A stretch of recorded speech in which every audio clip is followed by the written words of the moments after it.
Hello friends, welcome back to Subhashini specialities. అందరు ఎలా ఉన్నారు? నేనైతే చాలా బాగున్నానండి. ఈరోజు మన ఛానల్లో గ్యాస్ పొయ్యి చాలామంది ప్రతి ఇంట్లో ప్రతి ఇళ్ళాలు ఫేస్ చేసే ప్రాబ్లం. ఒక్కోసారి చాలా స్లో ఫ్లేమ్ మీద వస్తుంటుందండి, సన్నగా వస్తుంది. అది మనం రిపేర్ చేసే వాళ్ళకి ఇస్తే 100 రూపీస్ తీసుకొని మనకి రిపేర్ చేసేస్తుంటారు. మళ్ళీ ఆ ప్రాబ్లం ఒక్కోసారి ఫేస్ చేస్తూ ఉంటాము. అలా కాకుండా మనం ఇంట్లోనే మనం చాలా ఈజీగా మనం చేసుకోవచ్చు. చూపిస్తున్నాను, చూసారండి. ఈ ఫస్ట్ మనం గ్యాస్ ఫుల్గా ఆఫ్ చేసుకోవాలి. కింద గ్యాస్ బండ దగ్గర ఆఫ్ చేసేసుకోవాలి. తర్వాత ఈ గ్యాస్ పొయ్యి మీద బర్నర్స్ ఉంటాయి కదా, వాటిని ఒక్కొక్కటిగా తీసి పక్కన పెట్టేసుకోవాలి. ఇలా గ్యాస్ బండని రివర్స్ చేసుకోవాలండి. ఈ చిట్కా అయితే చాలా మందికి తెలిసే ఉంటుంది. తెలియని వాళ్ళకైతే ఈ వీడియో బాగా ఉపయోగపడుతుంది. నా వీడియో కానీ మీరు ఫస్ట్ టైం చూస్తున్నట్టయితే లైక్ చేసి, షేర్ చేసి, సబ్స్క్రైబ్ చేసుకోవటం మాత్రం మర్చిపోవద్దు. ఇప్పుడు చూసారు కదండి, ఈ అక్కడ ఏదో ఒక స్క్రూ ఉంటుంది. ఒక్కొక్కరికి ఒక చిన్న చిన్న స్క్రూలా ఉంటాయి. అవి మనం కటింగ్ ప్లేట్తో కానీ, స్క్రూ డ్రైవర్తో కానీ, దేంతో అయినా సరే గట్టిగా మనం తిప్పుకుంటే వచ్చేస్తాయి. ఇలా స్క్రూ తీసేసిన తర్వాత మనకి బర్నర్ అనేది విడిగా వచ్చేస్తుంది. పైకి లాగితే చూపిస్తాను చూడండి, ఇలా విడిగా వచ్చేస్తుంది. అసలు వంట చేసేటప్పుడు ఒకసారి సన్నగా వస్తుంటే మంట చాలా చిరాగ్గా ఉంటుంది, వంట అవ్వదు, హడావుడిగా చేయాల్సిన పరిస్థితి వస్తుంది ఒక్కోసారి.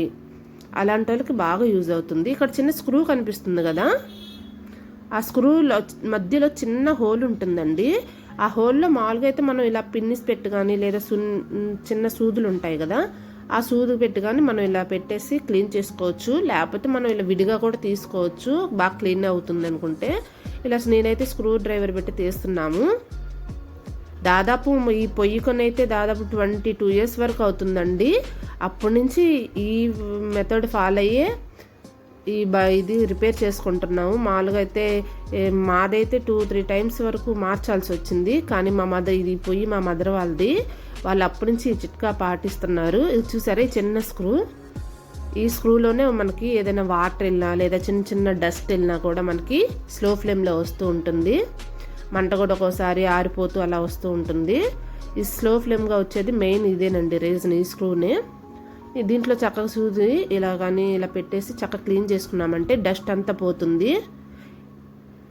బయట రిపేర్ చేసే వాళ్ళు కూడా చేసేది అదేనండి, చేసి 100 రూపీస్ తీసుకుంటూ ఉంటారు. చక్కగా అలా క్లీన్ చేసేసుకొని మనం మళ్ళీ రిపేర్ మామూలుగా ఎప్పుడు ఇలాగా అన్నీ పెట్టేసుకున్నామంటే మనకి చక్కగా పోయి బాగా వెలుగుతుంది.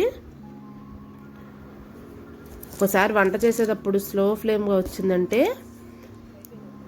ఆ వంట అవ్వదు, చాలా స్లోగా అవుతూ ఉంటుంది. ఈ విషయం తెలియక చాలామంది ఇట్లాగా రిపేర్ చేయించుకుంటూ ఉంటారు. ఇలా మొత్తం స్క్రూలన్నీ యథావిధంగా మనం ఇలా పెట్టేసుకొని చేసుకోవచ్చండి. ఎవరింట్లో అయినా ఎవరైనా చేసుకోవచ్చు చాలా ఈజీగా. ఈ చిన్న చిట్కా ఇలా చేసుకోవటం వల్ల మనీ కూడా మనం సేవ్ చేసుకోవచ్చు, వంట కూడా ఫాస్ట్గా అయిపోతుంది. అంతేకాదండి, నార్మల్గా వచ్చే మంట కూడా మనకి చాలా హై ఫ్లేమ్ మీద వస్తుంది. మామూలుగా ఉండే వాళ్ళు కూడా ఇది ట్రై చేస్తే మనకి మంట బాగా పెద్దగా వచ్చిద్ది. ఇంకా చూసారా, మామూలుగా బర్నర్లు అవన్నీ మామూలుగా లాక్ చేసేసుకోవటమే. ఇలా పెట్టేసుకోవాలి, స్క్రూ తిప్పుకోవాలి. ఇలా మొత్తం చేసుకున్న తర్వాత మామూలుగా గ్యాస్ స్టవ్ రివర్స్ చేసుకొని మనం నార్మల్గా మంట ఎదిగించుకొని చూసుకున్నామంటే అప్పుడు మనకు తెలుస్తుంది. అయిపోయింది కదా, ఇప్పుడు మనం టర్న్ చేసి మనం గ్యాస్ స్టవ్ ఆన్ చేసి చూద్దామండి.